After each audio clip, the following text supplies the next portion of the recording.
Gabriela, we are now on live at Facebook, isn't it?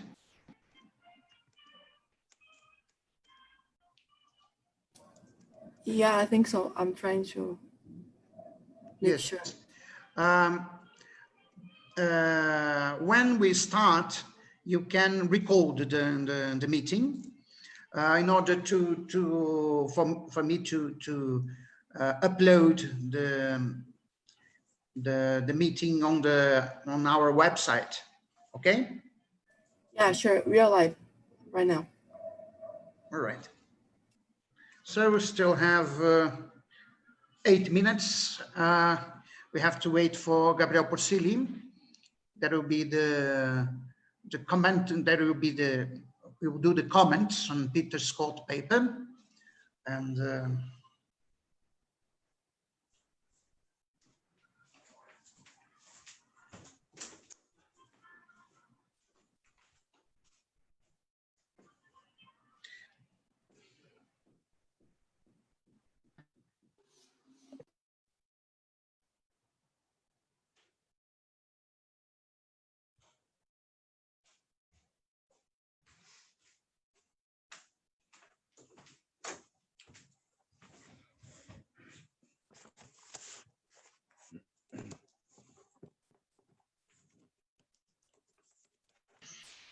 well,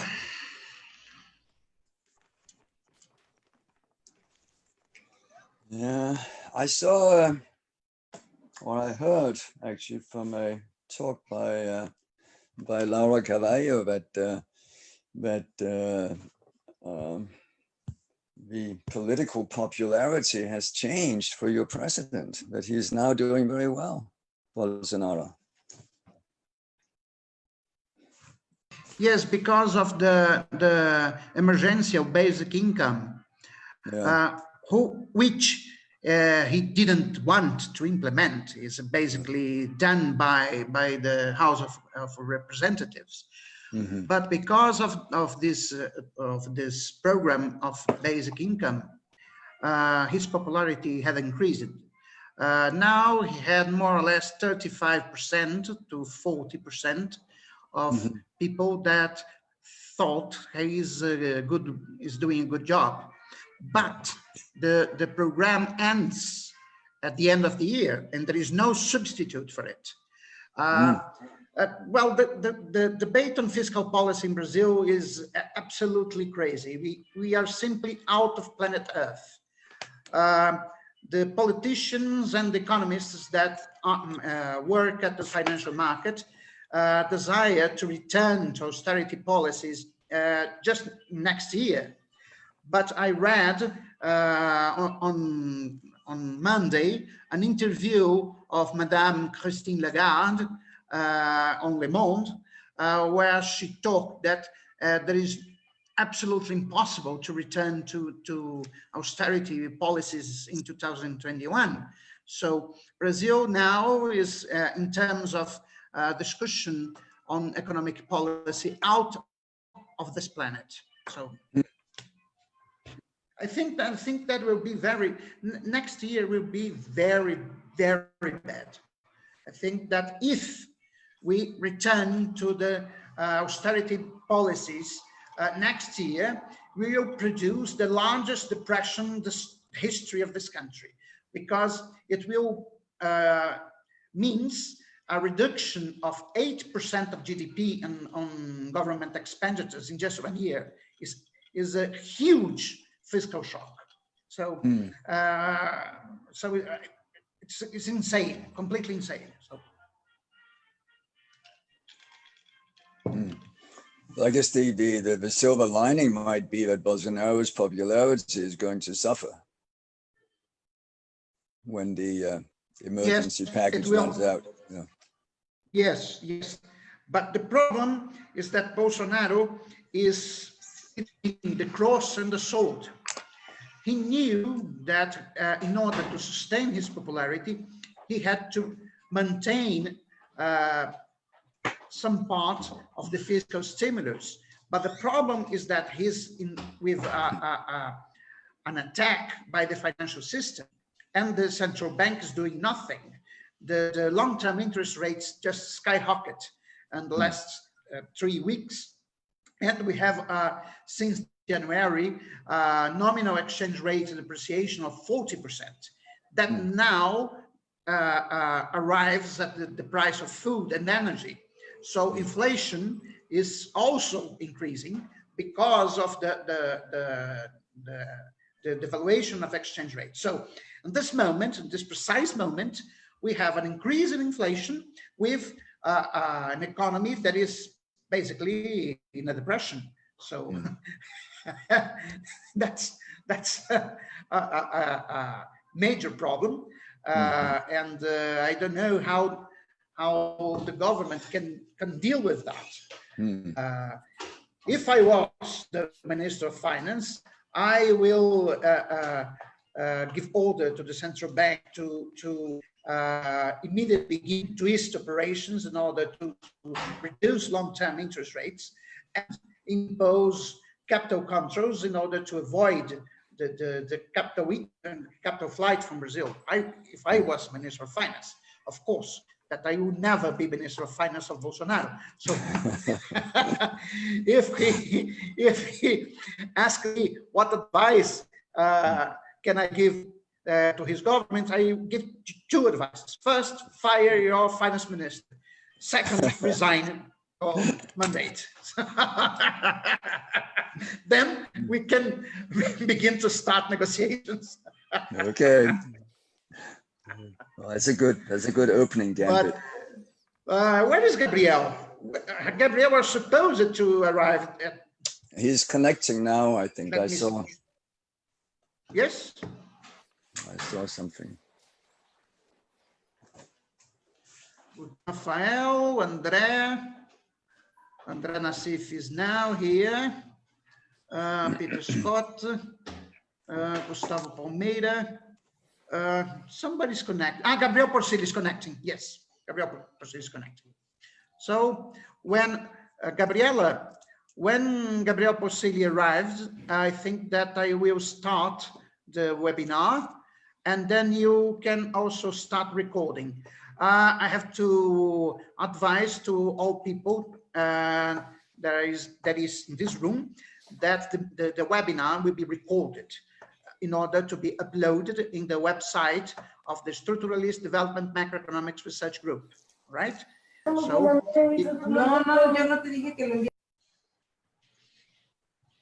So, if everyone that is in this room is implicitly accept to be recorded, right? Well, Gabriel, are you listening to me? Where's Gabriel? Gabriel Porcile, how are you? Where are you? I think he has currently connected Yes, only with the camera, not with the microphone. Gabriel is entering now in some place, I believe. Gabriel, you're listening. Hi. Please turn on your camera, please. I will. Let me just. I was in a different meeting. Let me see if I yes, we are now seeing you. All right. You're now seeing. Great. So I can't see anything, but I guess that I will be able. We can see you. We can see you.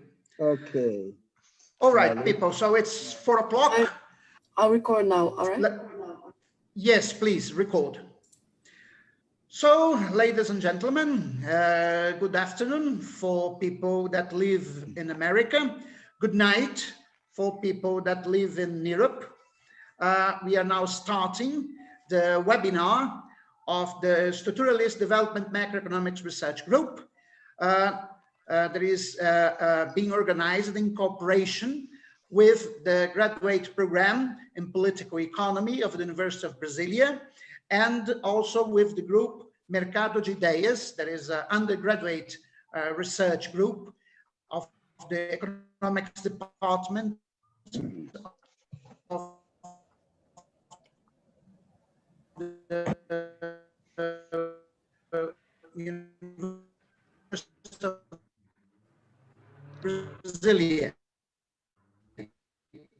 Our invited today, Professor Peter Skott from University called Sources of Inflation and the Effects of Balanced Budgets and Inflation Targeting in Developing Economies.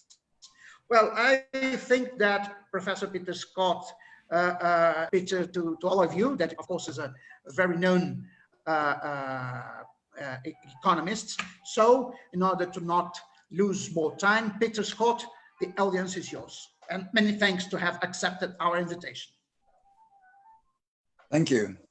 And I should start by thanking you for inviting me.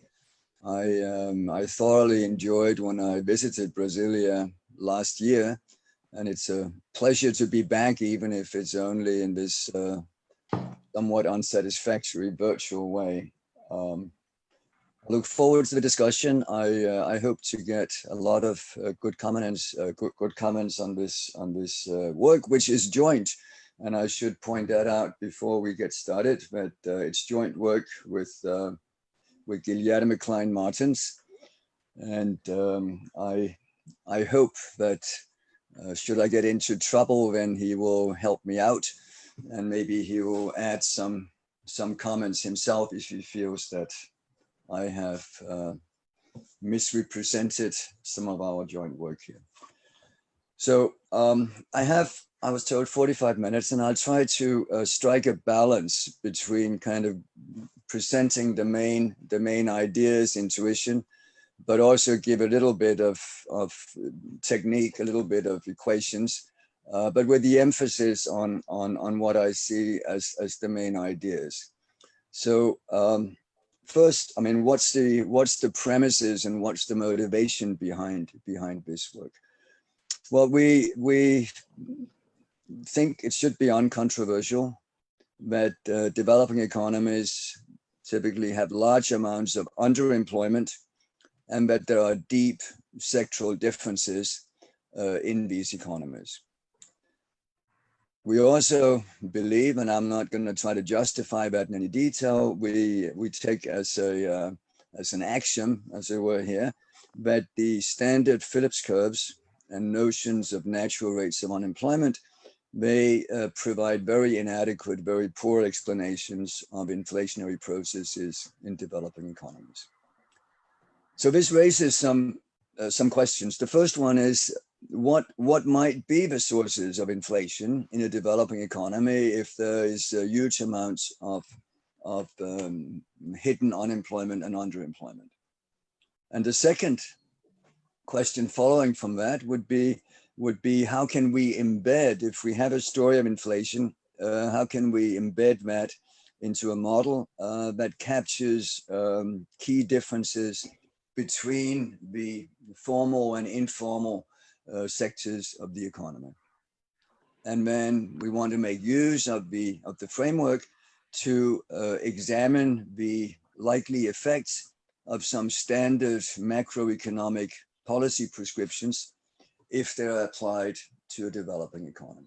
So this is sort of the main three issues that we try to take up in this paper and provide our answers to.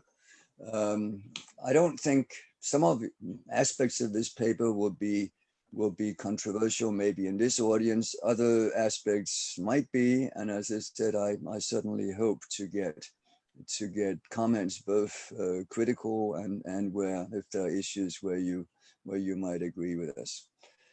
So I'm going to start with the discussion of conflict, distributional conflict and norms of fairness, and then move on to a discussion of inflation in developing economies. So that's a slightly different way to organize it than the paper, but I think it may bring out the main ideas more clearly.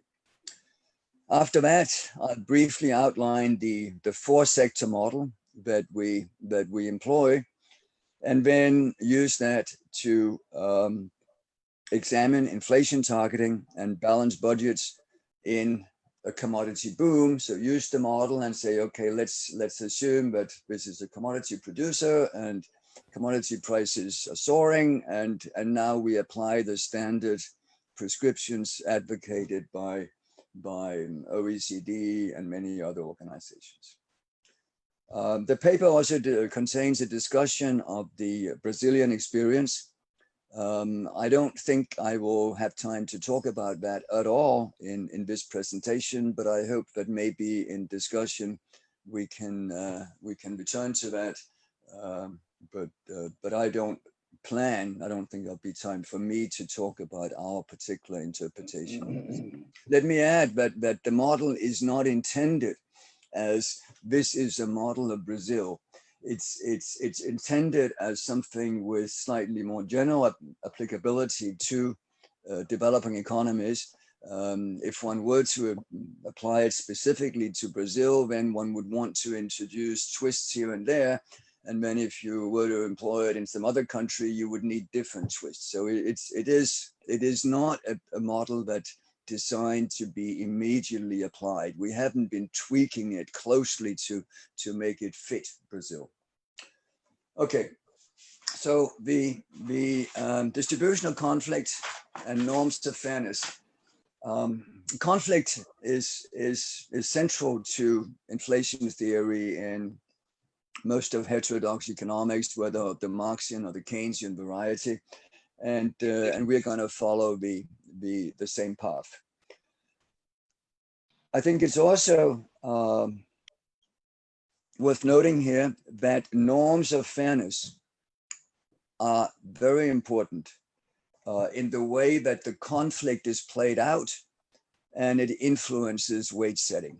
So these are our two kind of key general elements in our story. And I think there is abundant behavioral evidence to justify this approach. To maybe illustrate this, this is a little poem that I love, or it's an excerpt from a poem. It was found by a sociologist, Matthewson, when he did studies in late 1920s, workplace studies of how workers sometimes deliberately restrict output.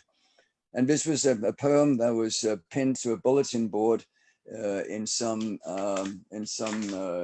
machine shop, and it really outlines, in some sense, the important insight that workers who don't feel that they're fairly treated will react, and they'll react by maybe restricting output by reducing productivity.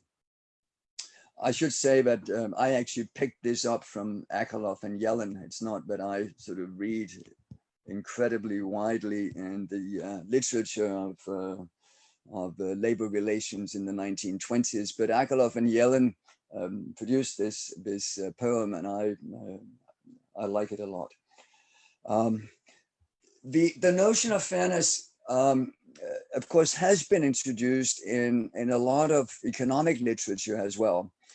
Keynes famously, in the general theory, motivates money-wage stickiness by saying that any small group of workers in any company would be very reluctant to accept a reduction in their money wages because it would be seen as a reduction relative to the income of other workers. It would be unfair in that sense. Hicks, in his wonderful book on the crisis in Keynesian economics, devotes a fair amount of time to labor markets and fairness and wage setting. And more recently, the behavioral literature drawing on studies from psychology, Kahneman and co-authors is an example, have pointed out how fairness is important both for pricing and for wage setting. Specifically wage setting, Bewley looked at why do firms not cut money wages in recessions with lots of unemployment, and came with a very clear, overwhelmingly clear answer that firms were very reluctant to do it because cutting pay would affect morale and lead to lower output. Precisely what the anonymous worker said. They have been cheating me. They've not been treating me fairly, and therefore I'm gonna cut down on my productivity. They will suffer in return. Now this has been formalized, so this is not new. This is not. I mean, this is existing literature, and one formalization of it is the Akerlof and Yellen paper from 1990. In that paper, they set up an efficiency wage model.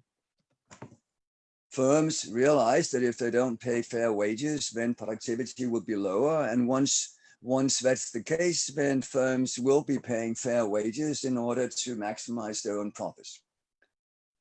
They have disaggregation, different groups of workers, and it leads to, in a sense, what you could call alternative versions of mainstream conclusions. You get a natural rate of unemployment, and you get a natural distribution of income, the distribution that is consistent with the fairness norms. I think it's an important contribution. I love the paper, but I think it misses an important point. And the important point is that fairness norms are endogenous.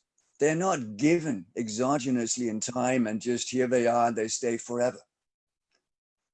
Again, this is not something that Guillermo and I invented. There's a long literature, famous economists who have made comments along those lines. Marshall talks about how workers should be paid so that they can live in the style to which they've become accustomed. That's the fair outcome. Keynes talked about how wage rates are what they are because past events have led to those rates being customary and usual. So it's kind of historically determined. Hicks says it wonderfully clearly, no system of wages is fair if it's being questioned. And therefore, a system of wages should be well established, because once it's well established, it becomes fair, at least in the limited sense that nobody thinks it could be different. This has been confirmed by a lot of recent behavioral evidence drawing on work by psychologists. And Kahneman here again is a quote that just illustrates it. Any stable state of affairs tends to become accepted eventually. So we have norms of fairness being important for wage setting, but the norms of fairness are not exogenously given. They change over time. And I should add also that I forgot to mention that earlier, that it is well recognized also in the past. Again, it's not something that we invent, that of course the state of the labor market may influence the norms. If in a deep recession, it may be acceptable to reduce wages in a way that is not acceptable if employment is higher. What does that mean? Well, for a mature economy, and a mature economy is one, it's not a developing economy, it's one that is sort of close to full employment, where you have growth rates that are basically constrained by labor supply. In those economies, you get, as a result of this endogeneity in fairness norms, you get employment hysteresis and you get distribution hysteresis. You don't have the natural rate of unemployment. You have employment that can change over time in response to demand shocks, and new equilibria will be established. And the same way you have a path-dependent income distribution coming out of it. The question is, can we adapt this to a developing economy where clearly the unemployment rate does not come in, so having a kind of unemployment hysteresis does not really make much sense. In fact, it's difficult to see why sort of relatively minor variations in the degree of underemployment would have a large difference on wage setting. Whether you have underemployment of 40% or 38% is probably not going to matter a lot, whereas having unemployment changing from 5 to 3% would make a big difference. So this is our starting point, and this is what we do now. We say, okay, let's start with a very simple benchmark specification. For present purposes, assume we have two sectors, a modern sector and an informal sector. The modern sector, there's wage setting. It is influenced by a relative wage norm. There are norms, just as Keynes argued, there are norms about what is a reasonable, a fair relative wage that I should be receiving, and that is influenced by what has been the prevailing relative incomes in the past. Then we have an informal sector, and the informal sector, I won't go into detail right now, but the informal sector incomes will be determined by demand. That'll become clearer when we get to the multi-sectoral model, why I make that assumption. So the fair wage in the formal sector, put an F, a superscript to indicate fair, and M for modern sector. And the fair wage would be a function of, in this simple two-sector model, just a function of the average income, which I'll denote by WA. It may not be a wage. Many informal sector workers are self-employed, so don't think of it necessarily as a wage, but just the average income in the informal sector. It would be reasonable in general to assume that the fair money wage would be linearly homogeneous in all other wages that influence it. In this particular case, if there's only one, this would mean that this is just a straight linear function. Okay. How do we now add this into inflation? Well, set up a simple formal sector inflation model that says wage pressures build up if wages are thought to be unfair. If workers feel that they are getting paid less than they should be paid, then there will be wage pressures, and firms will have an incentive to give into these pressures, because if the workforce feels that it's being treated unfairly, productivity may suffer. So it's not even irrational for firms to do it. So here we have money wage inflation in the modern sector, depending on the ratio of what is seen as the fair wage to the actual wage. If this ratio is above 1, then workers would apply pressure to try to get something that's fair. So we would get the derivative here being positive. A higher ratio of the fair wage to the actual wage leads to wage inflation, and this may be augmented by an expected price inflation term, and that can be motivated in different ways. It could be that workers also care about the real wage. It could be that expected price inflation in general is seen as a proxy for what is expected to happening to the fair wage to incomes in other sectors. I'll be a little bit hazy about that because it doesn't really matter that much to the main argument. But this then would be our sort of Phillips curve. This would be our wage inflation curve in a developing economy. Clearly, one could augment it, and in the paper we do talk about some extensions where you allow for other influences explicitly have sort of real wage targets as well. But this is the benchmark simple specification. If we now have a fixed markup, and if there's no technical change that could easily be modified, then we get that turned into a price Phillips curve. We get actual price inflation related to the degree of unfairness and to expected inflation. So we'll get actual inflation in the modern sector exceeding expected inflation if we have unfair wages. This now leads to the potential for explosive inflation, right? Imagine that we have a simple kind of adaptive inflationary expectations. All you now need is that if this is greater than that, then you would tend to get actual inflation. I shouldn't have put an E here. If you have the inflation in the modern sector greater than actual inflation, where I was a little bit hazy about exactly what price level I was thinking of here, but as long as this tends to lead to an increase in the expected inflation rate, then we are set for a standard accelerationist explosive dynamics for inflation.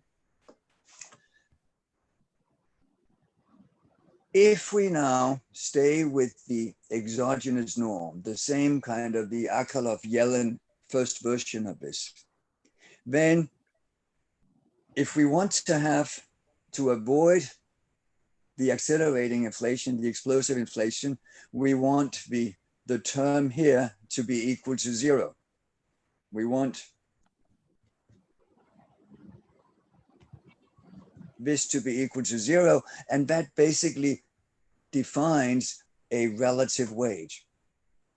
We have to have this relative wage if we have an increase in WA without an increase in the wage and the incomes in the informal sector, without the formal sector responding, then formal sector workers would say, hey, this is unfair, and we will get the wage pressures. So this defines a particular relative wage ratio. This is the norm that has been established historically. This is the fair relative wage that lies behind the story. What we have, in a sense, is a natural wage ratio. Just like in the Akerlof and Yellen, I argued that you had a natural rate of unemployment and a natural income distribution derived in a slightly unconventional way. The same way here, if we stopped at this point, then we would have said, hey, we have a natural wage ratio. And in fact, structural transformation would seem to be impossible. If we were to reduce underemployment and try to reduce inequality, then that would violate the no inflation condition and lead to explosive inflation. So had we stopped here, it would have very uncomfortable implications. But of course, that is not where we want to stop. Norms are endogenous. And a simple way of encapsulating that is to say this mu, which was the fair wage, changes in response to the actual wage, whether that is above or below what was fair. If you've been paid $20 for a long time, $20 an hour, and your wage rises to 25, then it won't take long before you start feeling that $25 is fair. And any attempt to reduce below 25 would now be seen as grossly unfair, even though perhaps initially you thought $20 was okay. So endogenous norms and one other modification, low inflation may not be salient. People think both in terms of nominal and real magnitudes. And as long as the difference is not too large, it's a lot easier to think and operate in terms of purely nominal magnitudes. A lot of evidence suggests that this is what is happening. Rothorn has a wonderful paper back from 1977 where he makes use of this, and again, behavioral evidence supports it now. That means we can modify the inflation equation so that now adapting this to small deviation from what has been seen as the normal inflation rate will not get noticed. We get something like this, as long as deviations between the trend inflation rate and actual inflation is relatively small, delta is a small positive number, then it is not taken into account. Then you just look at the trend, you don't adjust. You could do other extensions, I'll skip those, but what we now get from this basic framework of inflation formation is that long-run structural transformation is certainly possible. There's no natural rate of underemployment. Norms do adjust, and you can have gradual reductions in inequality without explosive inflation. But, and this is the key point, if we have large and rapid shifts in relative incomes, then we get inflationary pressures. Norms adjust, but they don't adjust very quickly. So large, rapid shifts will produce inflation, and that has consequences that we need to address. Now, trying to embed this in a four-sector model, we chose a four-sector model because we thought that we might need it. Four-sector models, I mean, in principle, I like to keep things simple if I can, and why not go with a two-sector? But I guess Guillermo convinced me that we needed to have four if we wanted to do justice to most developing economies. So we have a resource sector, and we need that because we're going to talk about commodity boom. Pure export, no domestic inputs for simplicity, as long as the resource sector doesn't employ a lot of domestic workers, a lot of domestic capital, that's fine. We're interested in a sense, a pure rent, an increase in oil prices. If you a tradable good, it's a formal sector good. It's produced using capital and labor. It is used for both consumption, investment, and exports. Then a formal good that is non-tradable, again, employs capital and labor. It is used for consumption only in our benchmark model. And then the informal sector, which does not use capital, labor as the only input, is a pure consumption good. And this sector adds as the residual employer. Workers who don't get a job in the formal sector move into the informal. So that's the structure. That's the four sectors that we make use of. Very quickly, production functions. Capital is being used, but this is a short-run model. We take the capital stock as given for these purposes, and to simplify for the benchmark model, we assume that we have constant returns to labor. You can think of that as the on-chip production function, and we have excess capacity. Again, we consider extensions where we relax this and have diminishing returns to labor, but the benchmark standard kind of post-Keynesian assumption, excess capacity and short run. We normalize so productivities are equal to 1 in both sectors. Markup pricing. Our benchmark model assumes a constant markup. We do look at implications of changing that. Informal sector, as I said, workers move into the informal sector if they can't find a formal sector job.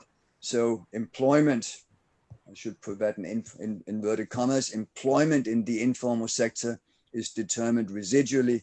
It is the total labor supply minus employment in the two formal sectors. And of course, given my assumption about the production function, that is simply equal to the total labor supply minus the level of output in the two formal sectors. Average income in the informal sector, well, that will now be determined by how much is being spent on informal output. That's PA times A. A is the output of the informal sector, and then divide by LA. So That's the determination of average income. Once we've determined what PAA is and we've determined S and M, we can find out what would be the average incomes in the informal sector. Demand structure, aggregate investment. We have sort of accelerator effects, if you want, M and S. If they go up, investment go up. And then we have an effect of the real rate of interest, completely standard. Aggregate consumption, all wage income is being spent on consumption. And in terms of profit income, a fraction is saved, the remainder is spent on consumption. Then we have income in the resource sector, and that goes partly to private owners and partly to the government in the form of royalties and taxes. And we assume EZ is the export revenue in domestic currency. The fraction 1 minus beta goes to the private sector.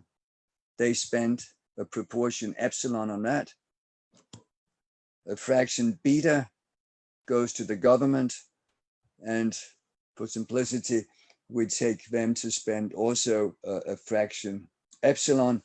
And if you have a balanced budget, epsilon is equal to 1.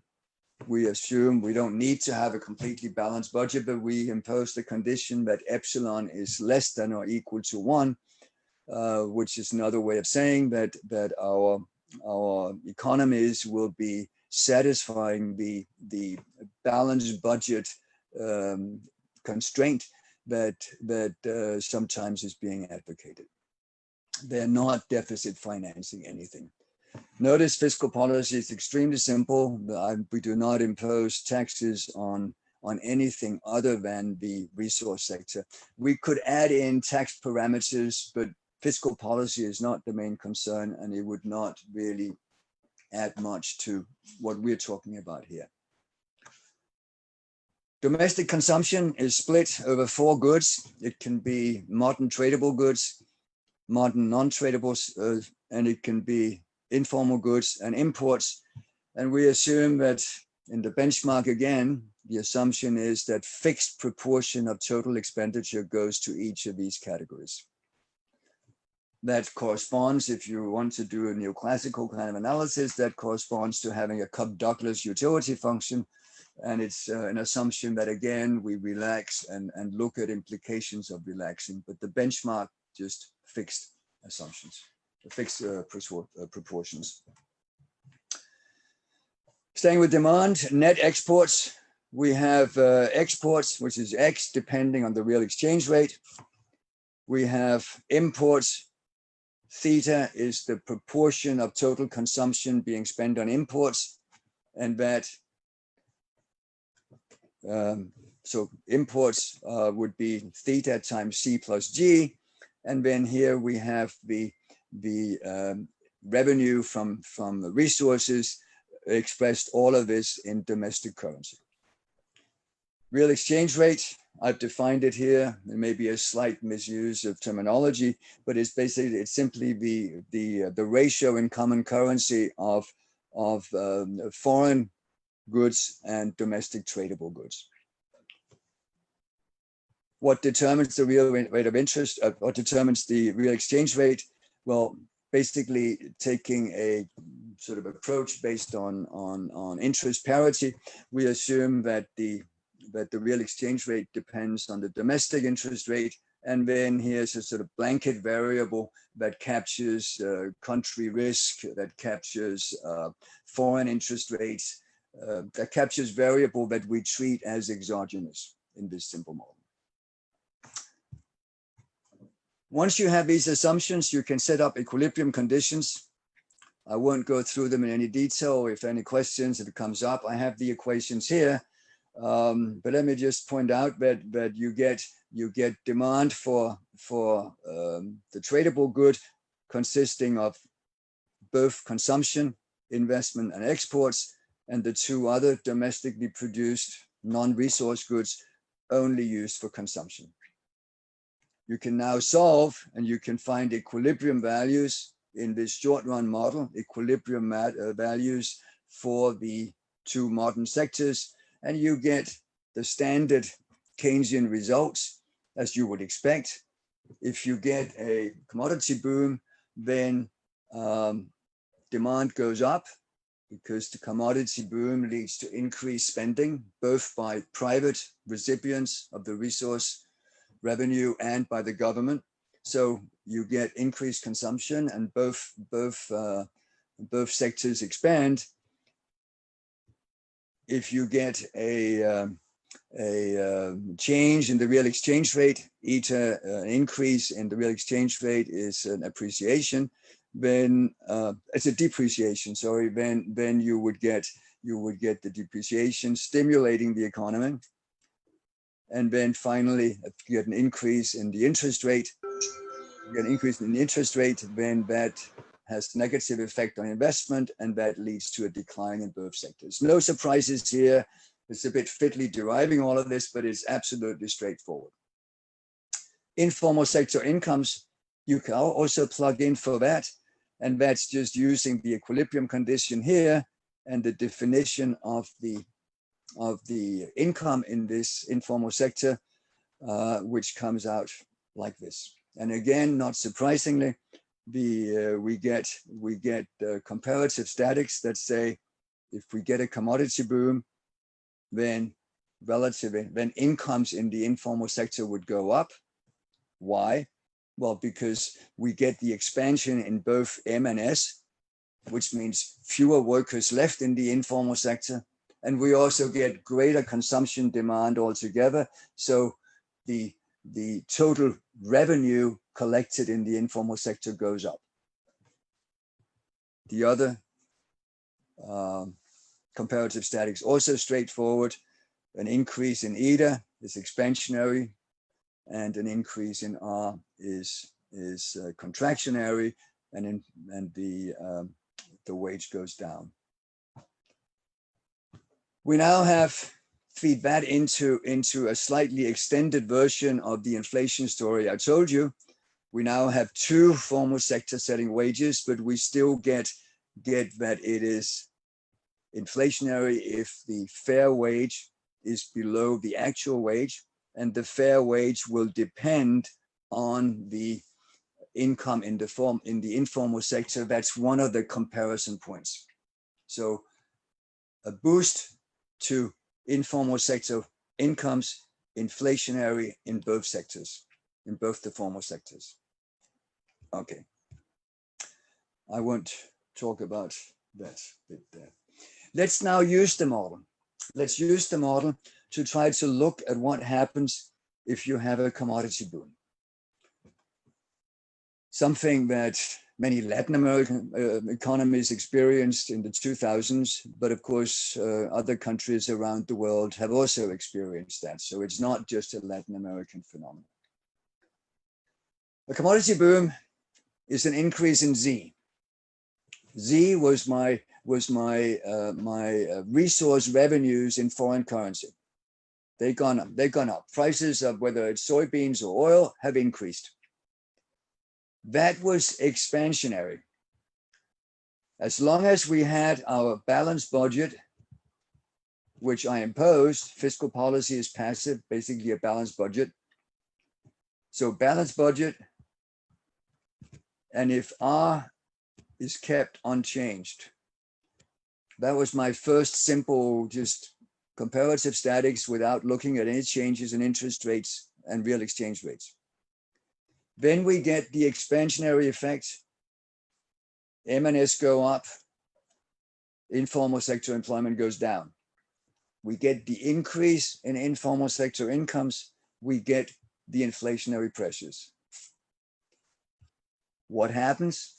Well, if governments want to, or central banks want to maintain inflation at a target rate, if they engage in inflation targeting, then the response to these inflationary pressures would be an increase in interest rates, and the exchange rate appreciates.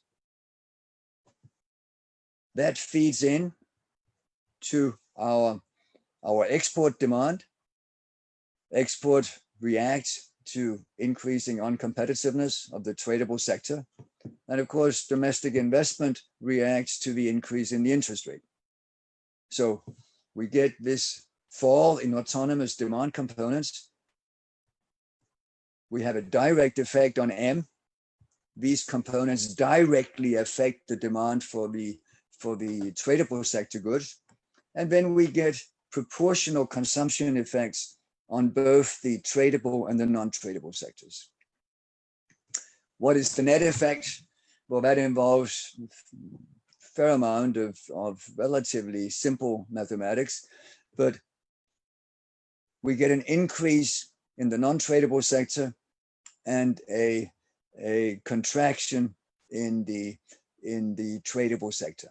That is what comes about if inflation targeting is used and is successful at keeping the inflationary pressures at bay. So we get a shift in investment towards the non-tradable sector. We get, in fact, a decline in the investment in the M sector, both because of the decline in M and because of the increase in the interest rate. What's the intuition? Well, the intuition is fairly straightforward. We have to prevent the increase in S and M. If they both go up, then we have a problem. So why is it that S ends up increasing and M ends up decreasing? Well, that's because if we had both S and M increase, then yeah, we had the problem. If we now increased the interest rate so much that S was unchanged, if S is unchanged, that means this is unchanged. That means consumption demand for the modern tradable sector is unchanged, but these have gone down. So if S is unchanged, then M must fall. But of course, we cannot have that either, because then we have overshot. So we need to get to a point precisely where S increases and M decreases. We get this shift in the composition of the economy.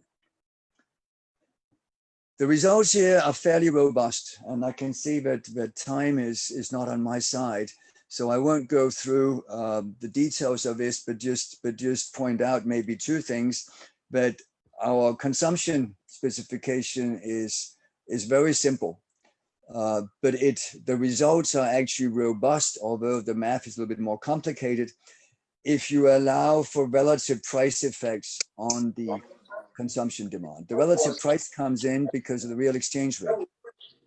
And so when the real exchange rate changes, you could imagine a shift towards or away from imports. As long as tradable domestic goods are closer substitutes to imported goods than are non-tradable domestic goods, then the results go through. And that it seems to me is the only plausible assumption to make. So this here is our benchmark here was not restrictive. We can also extend it to allow endogenous profit share influenced by demand conditions, and we can introduce diminishing returns to labor. And again, as long as the sensitivity of profit share is relatively modest, the results go through completely unchanged. Yeah, maybe I won't talk about the rest, but we point out what are the critical elements and how our results could be reversed. But basically, we argue that the results are fairly robust. So what I want to conclude, well, what we were trying to do in this paper was to present a kind of simple but behaviorally and structurally founded explanation of inflation in developing economies. And we're aware that many people have put forth, similar ideas. We don't claim that this is completely novel. We think we put things together in a slightly different way, and I think we've articulated quite clearly both the sort of micro story that we are relying on and the structural interactions that we're relying on. Basically, conflict inflation, but endogenous fairness norms. And that is a very important point, unless you want to argue that underdevelopment is completely structural and you have this natural rate of inequality as it were. We embed it in a multi-sectoral model, and the cross-sectoral interactions are crucial. The demand-determined nature of informal sector incomes play a critical role, the feedback effects between the formal and informal sectors. We've shown that there are no long-run constraints on structural transformation in our model, but that if you have conventional policy prescriptions and our economy is hit by external shocks in the form of a commodity boom, for instance, then the standard macroeconomic prescriptions can generate volatility in real exchange rates, volatility in investment, and deindustrialization. Many limitations, and then I'll stop. It's a short run focus. Investment functions are very simple. Those of you who may know that I've been always an advocate of more Herodian kind of specifications, I have not changed my stripes. This is a short run specification. If we were to look at more long run dynamics, then I would still advocate a kind of Herodian feedback effects. We are looking at something more short run here. And that is what motivates our specification. We also took productivity to be constant. Clearly, if one were discussing more long-run development, then endogenous productivity growth in the modern sectors would be critical. It's also critical to include product ladders, endogenous changes in demand composition. That is part of the development process. And of course, we need to pay much more attention to balance of payments constraints if we move to a more long-run analysis. In our short-run model here, we did not really impose any balance of payments constraints. We do talk a little bit about the implications for the balance of payment, but we don't impose it as a constraint. Fiscal policy is completely passive, and we're not providing any detail or discussing fiscal policy at all. There is a companion paper, which is also available on the Structuralist Macroeconomics website, and that discusses fiscal policy explicitly and has much more of a long-run focus. Then, of course, our focus is on aggregate demand. And I think it's important, we think it's important to look at aggregate demand policy. Bad macroeconomic policy can undermine development, leads to instability and terrible outcomes. But of course, good macro policy is not in itself enough. And we do not talk about industrial policy issues. We do not talk about how public investment in education and infrastructure may be important. There's a whole range of issues related to development that are beyond the scope of our simple exercise here. And then, of course, a lot of what we're doing cries out for empirical work. And I won't even list the number of topics that should be examined empirically. I guess we tried to look at evidence, and I would like to defend many of our specifications as being motivated by and maybe justifiable in terms of evidence, but clearly it's of a very kind of impressionistic kind, and a lot more detailed empirical work is called for, in particular if one wants to apply this kind of framework to any specific economy and any specific period. So with that, I think I managed to stay pretty much within my 45 minutes. So thanks for listening. Okay, many thanks, Peter. Before we go to the questions of the audience, I will give the word to José Gabriel Porcile Meirelles from ECLAC, from the Economic Commission of Latin American and Caribbean, to make a brief, maybe 15 minutes comments on Peter Scott's paper. Gabriel Porcile, you have the audience. Thank you very much, José Luis. Thank you for inviting me to this interesting presentation. And it's great to see again Peter Scott. I think we met personally many years ago when I went to the Eastern, the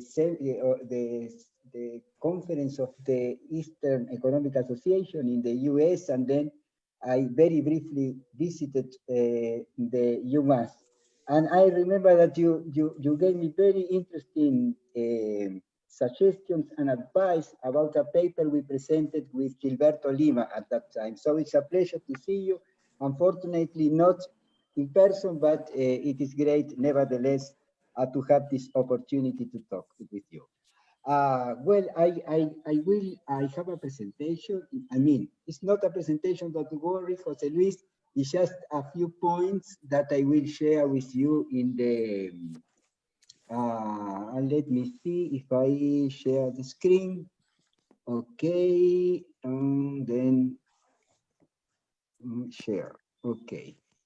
I don't know if you can see the screen now. Yes, we can see, Gabriel. Perfect, perfect.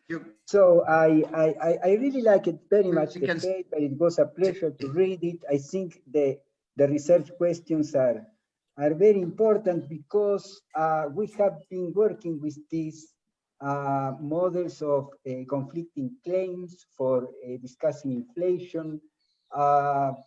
And sometimes I myself, I am guilty as charged. We very frequently just neglect the importance of the informal sector for the dynamics of the labor market, or even just consider it a kind of residual who will somehow adjust very passively to the demand of labor from the formal sector. So I think that the question of how this large informal sector, how this a huge share of the total labor force in underemployment or in very low productivity activities, how this affects the dynamics of inflation and the dynamics of the labor market is a very interesting question that I think we have not addressed with the sufficient attention. So it's very good to have this paper. The other thing is I like very much this aggregate methodology.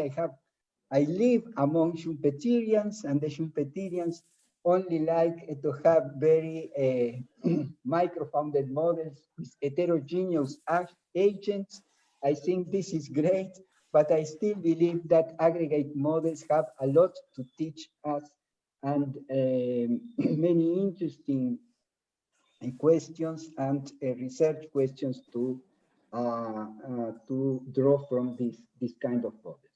So let me just point out a couple of I would say questions or doubts that the paper suggests me. One is I'm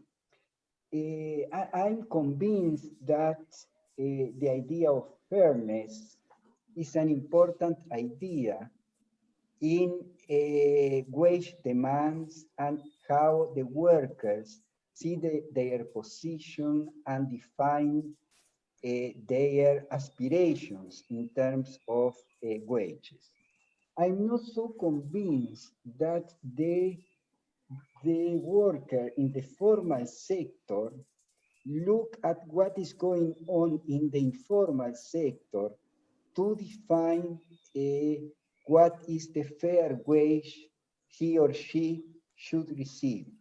So usually when one reads the literature in development economics, everybody more or less agree on that you have a premium for being in the formal market as compared to being in the informal or in the subsistence sector.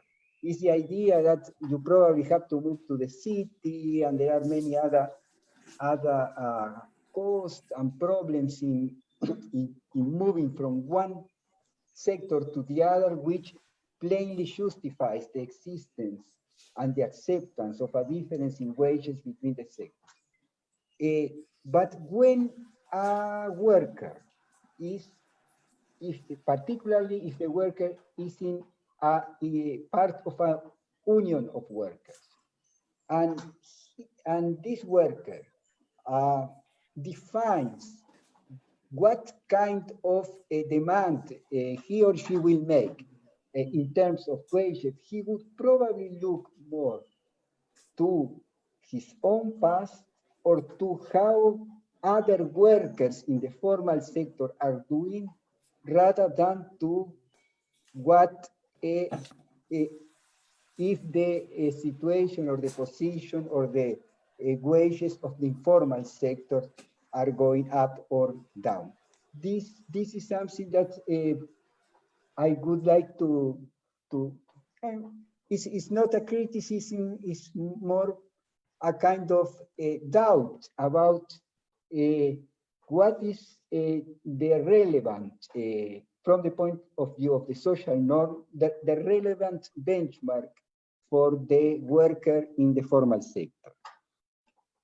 The other question is that when you see this endogenous change in the wages between the two sectors, there is a discussion of a long discussion in development economics about the elasticity of labor supply, which has a lot to do with the degree of segmentation between the two sectors, between the informal and the formal labor markets. So perhaps this is also a point that you might consider in the analysis in your model, in the sense that the degree of segmentation, to what extent these two markets are really separated or are more or less part of the same pool of workers, I think it could be it could affect the dynamics of the model. Finally, Brazil. There is an empirical part in the paper which is related to Brazil, and I have three topics, 3 points very quickly. Perhaps the story that you are telling in the model could be told just with the traditional conflicting claims dynamics of the Kalestian models, in the sense that if the economy experiences a commodity boom, this would probably have a positive impact on aggregate demand, on the employment in the labor market, and this could reinforce the bargaining power of workers, and this would have an effect on the real exchange rates. So the story, which I very much agree with, the story that you are telling, explains the dynamics of the real exchange rate using this four-sector model. But to what extent the insights that the model provides are much more significant or add new interesting things to the more conventional Kalestian discussion of appreciation, competitiveness, and impact on aggregate demand. Another point is you take for granted that depreciation will have a positive effect on aggregate demand I'm not so sure if, at least in the short run, it's not the case, I think, in most Latin American countries.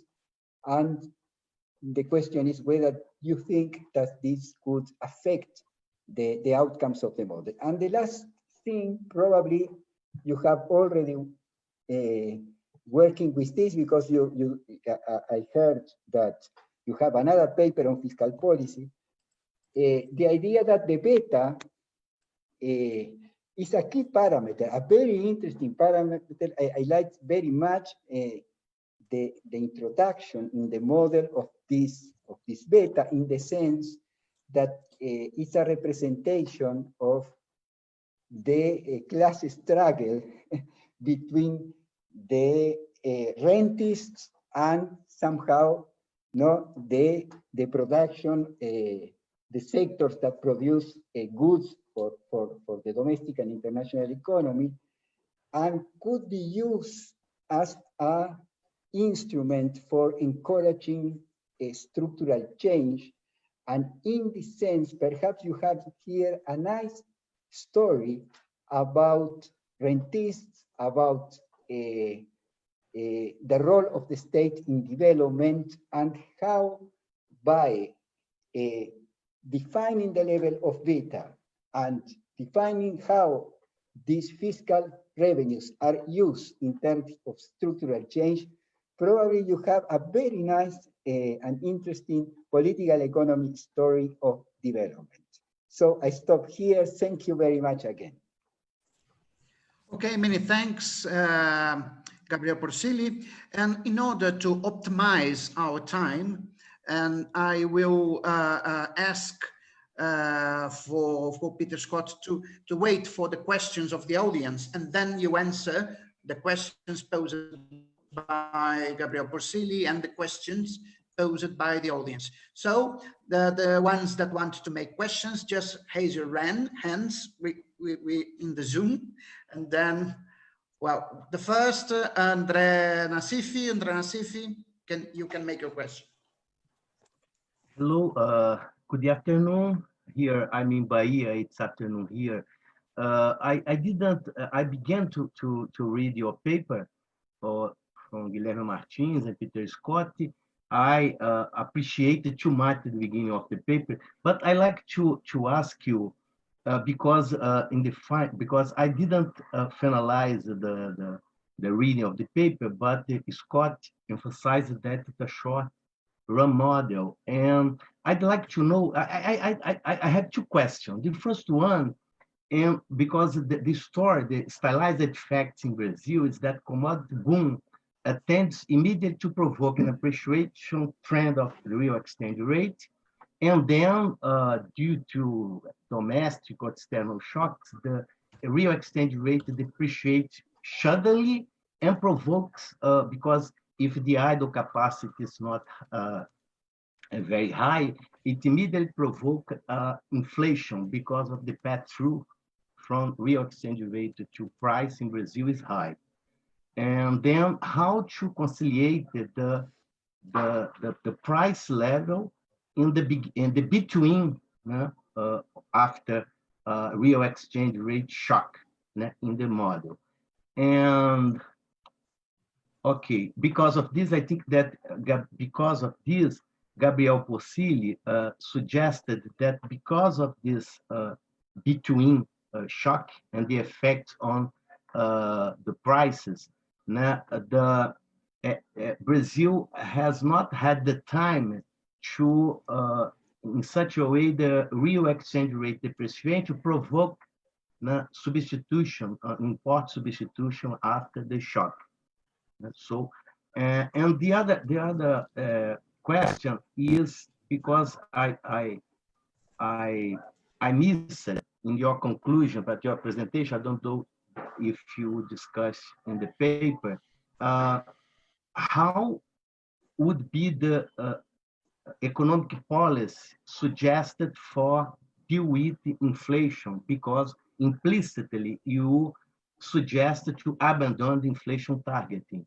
And generally, the traditional models that incorporate income distribution, conflict, social conflict, tends to suggest that, an income policy for fight inflation, but this experience in Brazil, particularly in the past, had not so a very good result.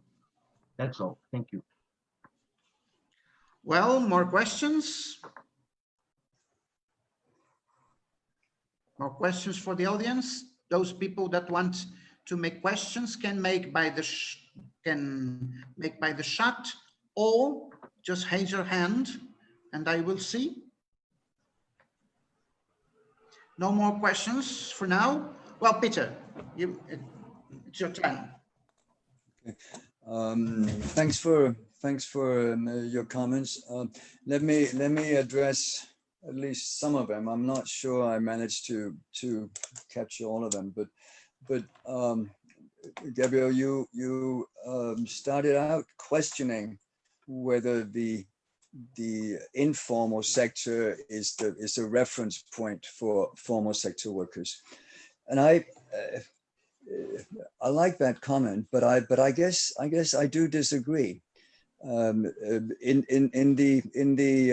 of all, let me note that in the simple two-sector version that I presented first, just to get the intuition. Of course, if you want to look at relative incomes, there are only two wages, the formal and informal. So if you say the informal doesn't matter, then the relative wage disappears.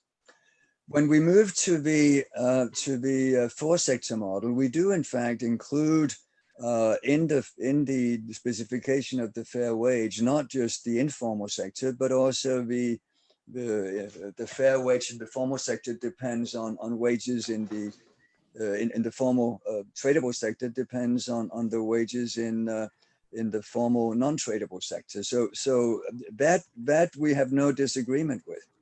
So you could argue then that maybe the informal sector shouldn't be there at all. That I think is actually wrong, and the reason it's wrong is that I think our 2, 4, whatever, 6, however many we have at sectoral models are in some sense approximations. I mean, in real life, we have a sort of cascade.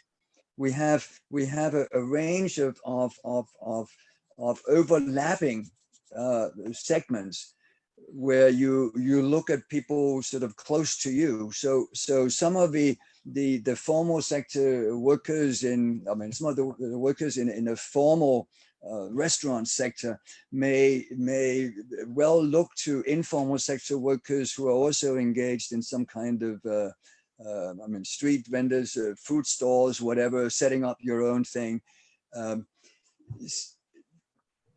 I don't know if that's a good example, but this sort of cascade, so that although it may seem extreme in a two-sector model to say that workers at Embraer are looking at street vendors and saying, "Oh, my wage should go up because now they can sell more corn or whatever on the cob there when they roast the corn," that may seem wrong. But I think there is this cascade, and so I think the informal sector opportunities are important, and that is what we're capturing, as it were. And in fact, I would argue that, I mean, you mentioned that one could explain this in a standard Kaleskian model. I'm not sure, and maybe I just didn't fully catch your argument, but I'm not sure what a standard Kaleskian model really has to say about inflation. Are we saying that just because we get a boost to demand, may come from a commodity boom or it may come from somewhere else, that leads to inflation? Why would it do that? What's the mechanism?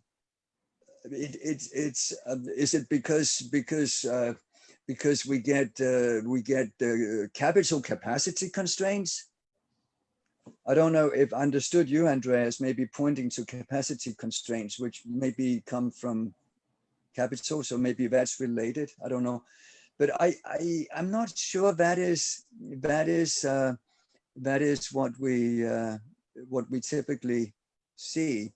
I'm not suggesting that you couldn't get price inflation coming from capacity constraints, capital capacity constraints, But if we're looking at wage pressures, and I think you do see wage pressures, then I think they originate somewhere else. And I would argue that yes, the informal sector is important, even if in a stylized, say, two-sector model, it may look sort of not too convincing. The elasticity of labor supply, yes, I think you're right, and in fact, I don't know. I think maybe Guillermo and I talked a bit about it, discussed it at some point. I don't actually remember our discussion very clearly, but I think although there may be a kind of supply elasticity that is not infinite, I think there is significant evidence, and I may be wrong, but I think there is significant evidence that you have tons of workers in the informal urban sectors in many, I'm not say most, but in many developing countries, you have these informal sector workers who have the same qualifications as many formal sector workers, and who would love to move into the formal sector if only job openings appeared. So I'm not convinced that it's the kind of supply elasticity that lies behind, but you have formal sector workers, that you have formal sector firms being unable to find workers. And that leads them to increase the wage in order to attract workers. You know more about Latin American economics than I do, and if you tell me I'm wrong, then I would probably take your word for it. But I must say, intuitively, that doesn't make sense to me. And I my reading suggests that the supply of labor is if not perfectly elastic, at least close enough to perfectly elastic. It might have been different in more traditional settings where the underemployment was all in subsistence agriculture, where it was a rural urban kind of, and migration took time and it was complicated. But I'm not convinced. I'd be happy to accept, yes, we should pay attention to it, but I'm not convinced that is perhaps the most important reason for wage inflation. Andre asked me about economic policy, and you're right in a sense that we don't say that much about it, what should be done in our paper, except we point out that the standard prescriptions may have bad consequences. What we would argue, I think, is that the balanced budget policy is a terrible policy. It leads to increased volatility. If you have a commodities boom, then you should not just go out and spend your windfall gain. And if you do it, you should certainly not spend it on consumption.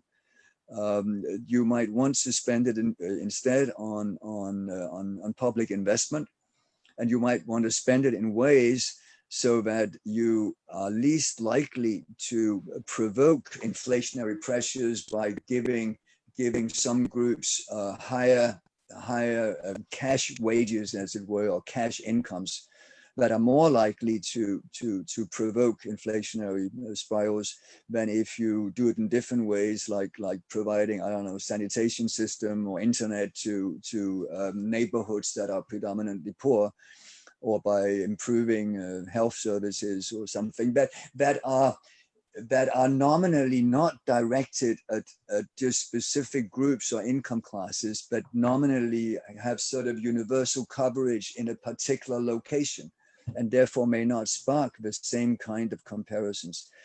This is speculation. I guess I can't point to here's convincing evidence that we're right, but I think that's the logic of our argument. If you're looking at what is my income situation, whether it's direct income or it's sort of near cash provisions, transfers, that's more likely to spark inflationary pressures than provisions that both have long-term benefits, like sanitation or education, and that also improve greatly the quality of life for the people who get them. And then what we don't talk about is fiscal policy, and I think in detail we talk about not following the just balanced budgets, where you get the pro-cyclical effects, but the fiscal policy, as I said, is something that I discuss in much more detail and from a more long-run perspective in the companion paper, which looks at sort of the adaptation of a functional finance approach to developing economies rather than mature economies. So I'm afraid, I mean, I guess I can't come up with a precise, this is what you should do in Brazil right now, or this is what you, I wouldn't presume to know enough about Brazil or any other particular country to make that statement, but avoid the pro-cyclicality of fiscal policy and pay attention to what might be the inflationary consequences if you upset existing sort of cash income relativities too much. And I think from that perspective, one can discuss whether Brazil, well, policymakers in Brazil, even Lula, made mistakes in the way they sort of maybe went too much for immediate improvements in income distribution, rather than think long term and think about the implications for inflationary pressures, implications for what would then need to happen to monetary policy and exchange rates in order to avoid explosion in inflation. I don't think I remember anything else that I should respond to, so let me stop here and remind me if there's something I forgot. All right, let us do another round of questions from the audience. Who wants to make question? Alberto Botta. Alberto. Hey, can you hear me? You can talk. Yes, we can. Yeah, thank you. First of all, thank you, Peter, for the very brilliant presentation. I enjoyed a lot the paper. My question is still about fiscal policy, because now don't take into account the idea of the balanced budget, but as far from I got from the mechanism of the model, at least the short-run effect of fiscal policy, even deficit financed fiscal policy, will be precisely equal to the effect of windfall revenues from export, right? So I was wondering whether you have in mind to introduce any sort of distinction between the effects of fiscal policy, expansionary fiscal policy, with respect to windfall revenues. Partially, you already replied to what I'm saying, because you stressed that perhaps fiscal policy might concentrate on public investments rather than cash transfer to some social groups. This would certainly happen. But if I'm right in understanding the mechanism of the model, even pushing for manufacturing investments, this will create anyway some kind of inflationist pressure, because this will increase labor employed in the tradable sector, reduce probably people employed in the informal sector, and therefore giving a push to inflation. I was wondering if I'm right or not, or if you think to do something about this, perhaps endogenizing productivity or something like this. Thank you a lot.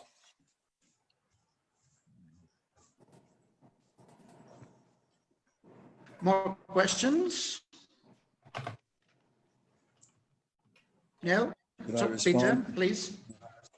Yes. Well, first, why do we look at commodity shock? Because because I think that is extremely relevant. It's relevant both because they are large in magnitude and have affected a lot of countries in a way that a sort of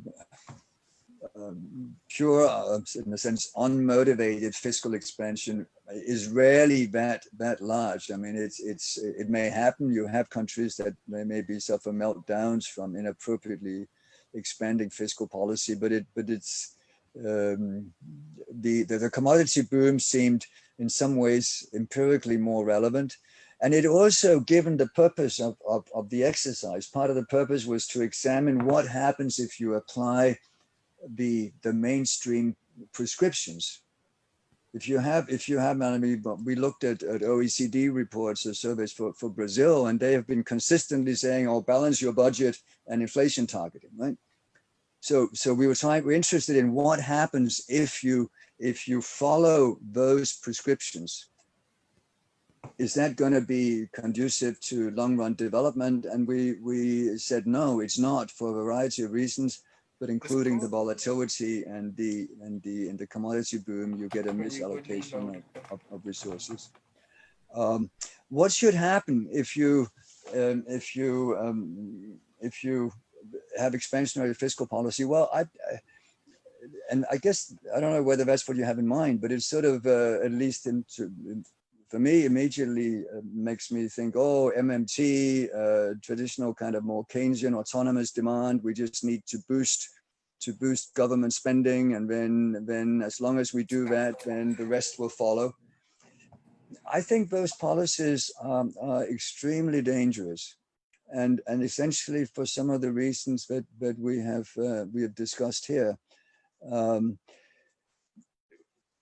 You want to have expansionary fiscal policy, you may want to run deficits in a mature economy.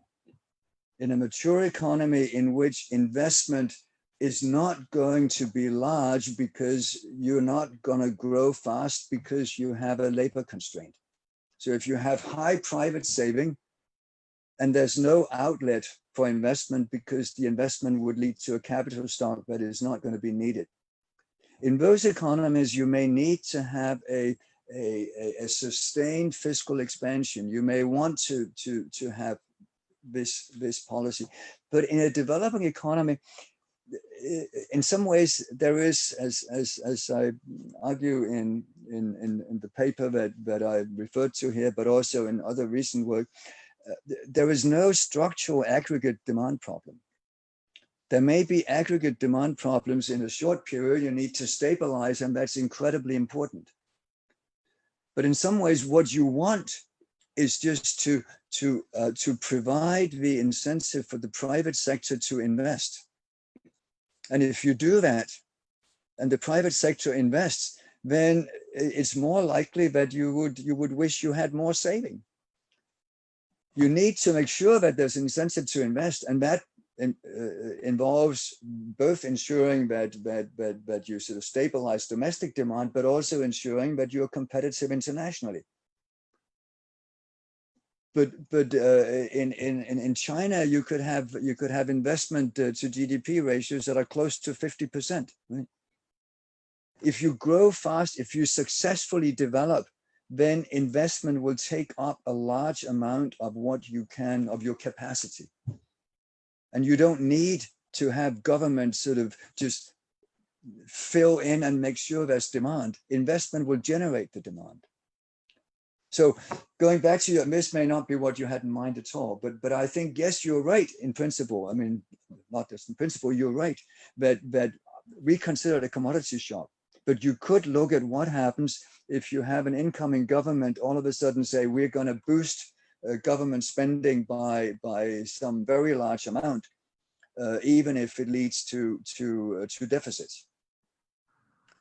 And if they do that, you get the potential for inflationary pressures. You get exactly the same story that we outlined here. So what should you do in a developing economy if you want to have increased government spending, investment, or whatever it is? Well, you need to tax. And if you want to preserve the incomes of the poor, you need to tax profits. you have in most developing economies, you have an awful lot of consumption of luxury goods. Inequality is high, and if you want to increase investment and you want to increase the consumption of the poor, at least don't pretend that there are no constraints. Then go out and confront those constraints by trying to reduce the luxury consumption. In that sense, I guess I think that a standard Kaleskian kind of approach is misguided when it comes to developing economies.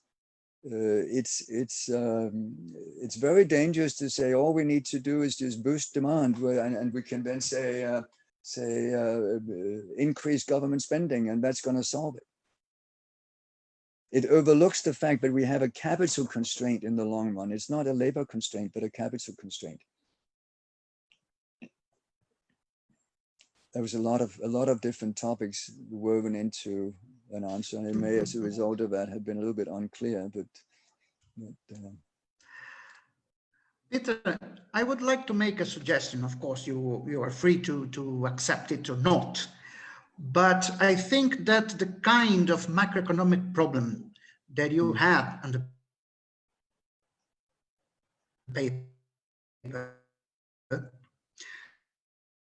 The sound was cutting out, José Luis. I couldn't hear you. So, if you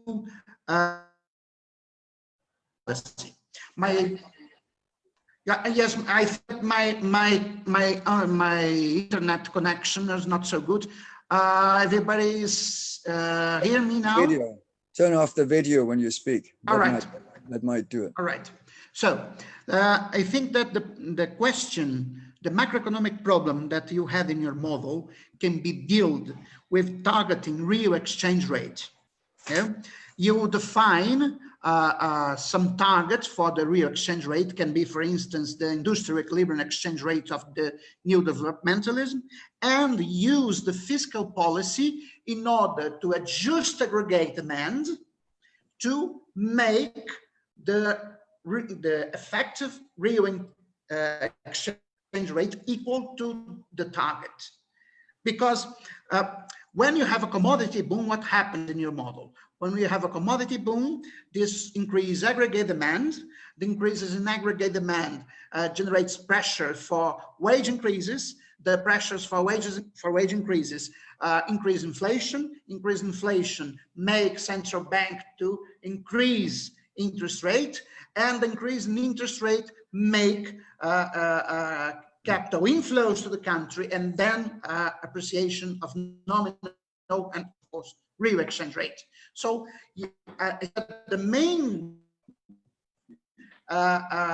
function of the fiscal policy on this kind of model is to stabilize the real exchange rate in a level that is competitive enough for making the formal sector, the modern sector of the economy, to be stable in the medium run.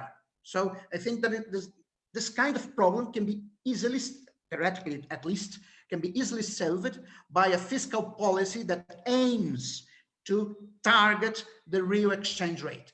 This will make fiscal policy counter-cyclical in your model.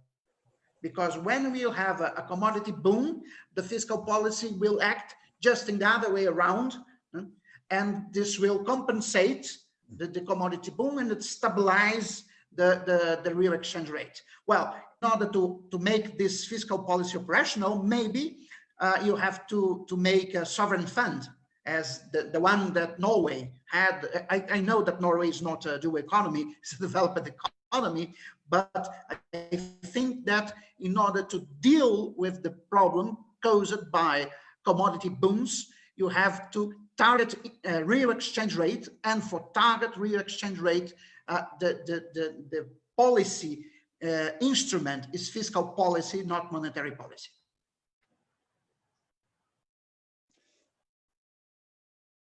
Well, you can answer if it makes sense, whatever. I think we have a lot of agreement here. I don't think I would put it quite as strongly as that. I wouldn't say that the role of fiscal policy is only to target the real exchange rate. In fact, the monetary policy is probably more of a proximate determinant for the real exchange rate than fiscal policy. So and of course, fiscal policy may have other elements. But yeah, I mean, in some ways, what you're saying here is very close to our conclusion, right? That if you have a fiscal policy that does not operate in a counter-cyclical manner, and if you have, on the contrary, a policy that seems to exacerbate the effects of the commodities boom by expanding government spending, either as transfers or as direct spending on goods and services, then you will, if you want to avoid inflation, you need to have monetary policy step in, and you get the overvaluation, and you get the potential deindustrialization coming out of it. So in that sense, I think we're completely on the same page, and I don't see any big conflicts between your way of putting it and the way that we're putting it. I guess part of the question still is whether our story of inflation, whether that is what is governing, at least as an approximation, what's going on. Because exactly how you need to react would clearly depend on your understanding of inflation. It's the I think that Rafael Gouveia targeting that leads to the overvaluation, right? So the story of inflation, I think, comes in as quite important. All right, Peter, I think Rafael had I think Rafael Gouveia wants to make some question. Yeah. So first, congratulations for the paper, Peter and Guilherme. I couldn't read the paper yet, and I was basically trying to follow the presentation.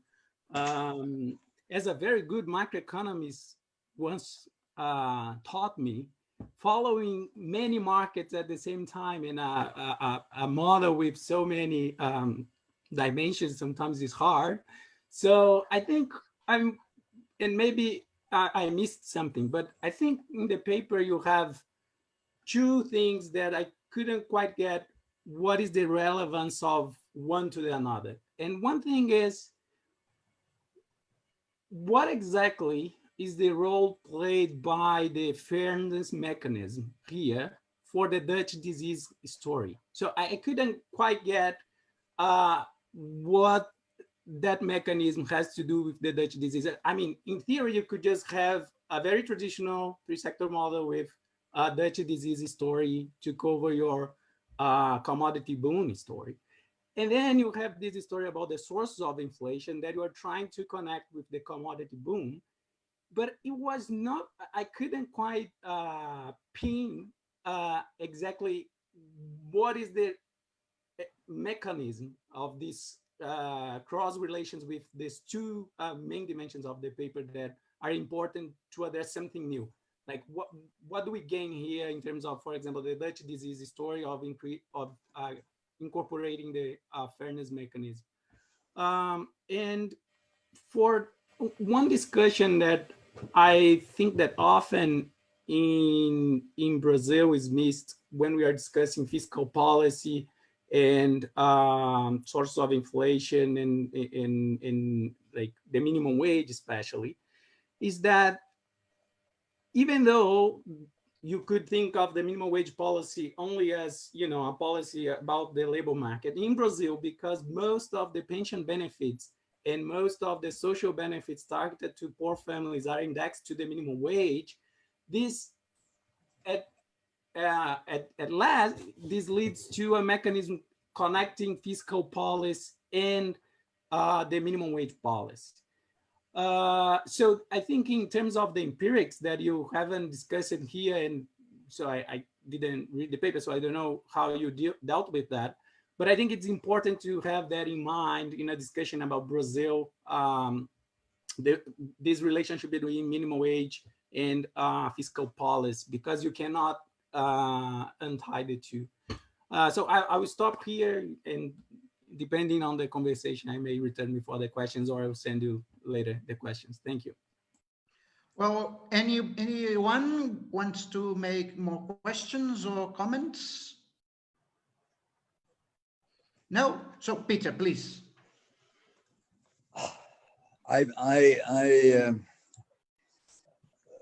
I think it was a very sound remark by whoever you were referring to, who said that that too many equations and too complicated models are hard to follow and should be avoided.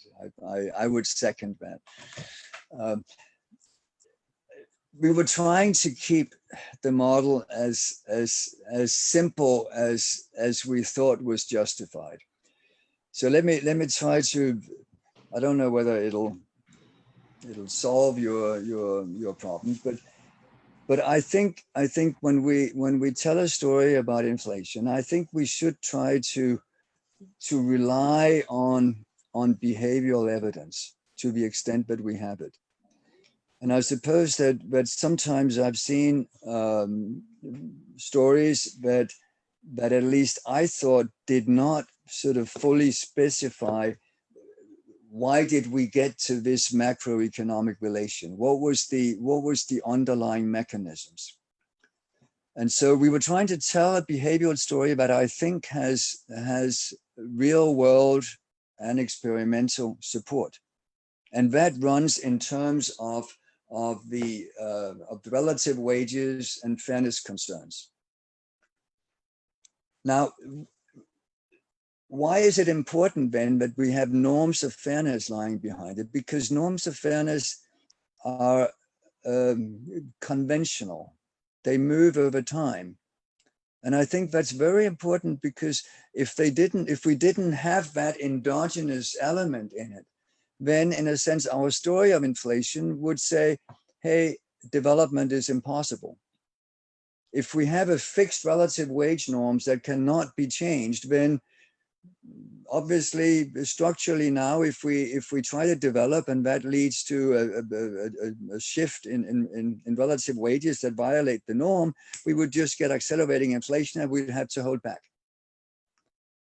So I think the story is both behaviorally sound, and I think it sort of links up with both a short run shocks are dangerous, but it does not mean that we have a natural rate of underemployment in developing economies.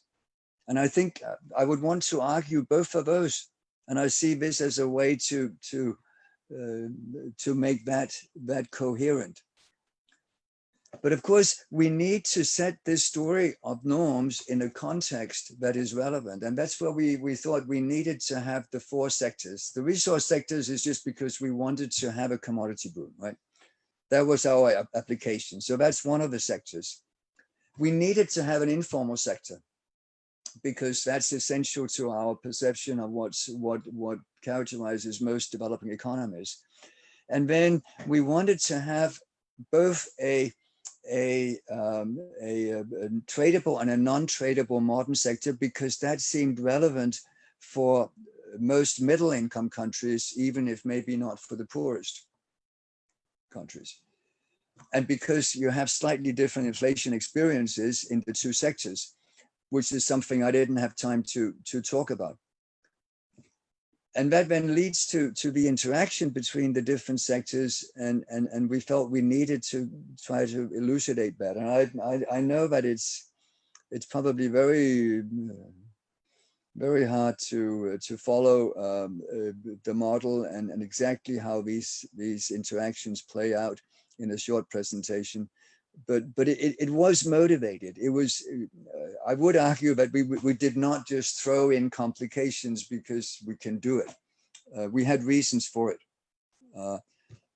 I don't think that answered your question, because it was mainly a kind of frustration as I took it over the complications and a lack of clarity. But we do actually see links between the inflation story, both the behavioral element and the way then the sectors interact, and how that then feeds into the way that inflation targeting will have to operate in order to be successful. The Dutch disease, no, I mean, one can tell Dutch disease stories in other contexts, and we're not really adding much to the fact that you can have a Dutch disease. We're just arguing that this set of policies will lead to a Dutch disease. And so in that sense, yeah, we haven't invented the Dutch disease. Minimum wage and fiscal policy, we do talk a little bit about that, but basically, as I said, I hope I said in the beginning, we didn't see this model as being primarily or only about Brazil. And so we did not put in, in the model itself talk about minimum wages, although the minimum wage increase in Brazil was undoubtedly important, both for the inflationary pressures, but also linked to what's happening to fiscal policy. That's not in the model. We do comment on it briefly in our Brazil section. Whether we do it adequately is not for me to say, but yeah, no, I think I will take your word for the close links between the two in Brazil. If you say so, then it's true. Okay, people, thanks, Peter. I think that we have now to end the webinar. We are at 1 hour and 45 minutes. And I would to thanks to Peter Skott to have accepted the invitation of the Structuralist Development Macroeconomics Research Group, of which you were one of the members. And thanks also to Guilherme Martins, the co-author of the paper and also member of the Structuralist Development Macroeconomics Research Group.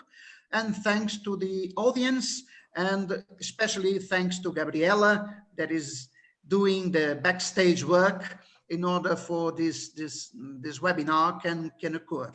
This is the first international webinar of the Structuralist Development Macroeconomics Research Group. So in the next weeks or next months, we will have another webinars inviting people that have this common vision about the workings of the economic system, which I think is a synthesis between the classical development theory, the structuralism, the Latin American structuralism, and post-Keynesian economics. I think that we have this broad view, of course, that we do not need to share exactly the same opinions about all economic issues, but I think that we share this common vision, and well, I think that we can work together in the years to come. So many thanks to everyone.